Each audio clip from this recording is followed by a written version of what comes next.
This time of year, it's important to take care of your outdoor plants. More frequent frost happening and freezing overnight. I like the floss, though.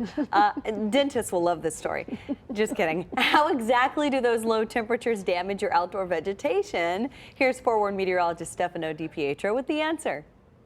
We've already had our first few frosts and freezes of the season here across Middle Tennessee and Southern Kentucky. And if you haven't been taking care of your plants, well, they probably have been looking like this early in the morning, and maybe some damage to the plants as well. But what we're going to talk about is exactly how we see the damage to plants, what can actually cause that as we go through those cycles of frost and freezing. So let's talk about starting some frost, obviously, which as we go through the night, heat rises, the air just above that surface is going to cool, and it's going to continue to drop to right around that freezing mark. That's the start of dew, and then as the temperature drops below freezing, well, what's going to happen here? The moisture forms onto the ground, freezing temperatures freezes that moisture, and that's what forms frost. Now, frost is not just happening on the outer surface of our outdoor plants. What's actually happening is inside the plant itself.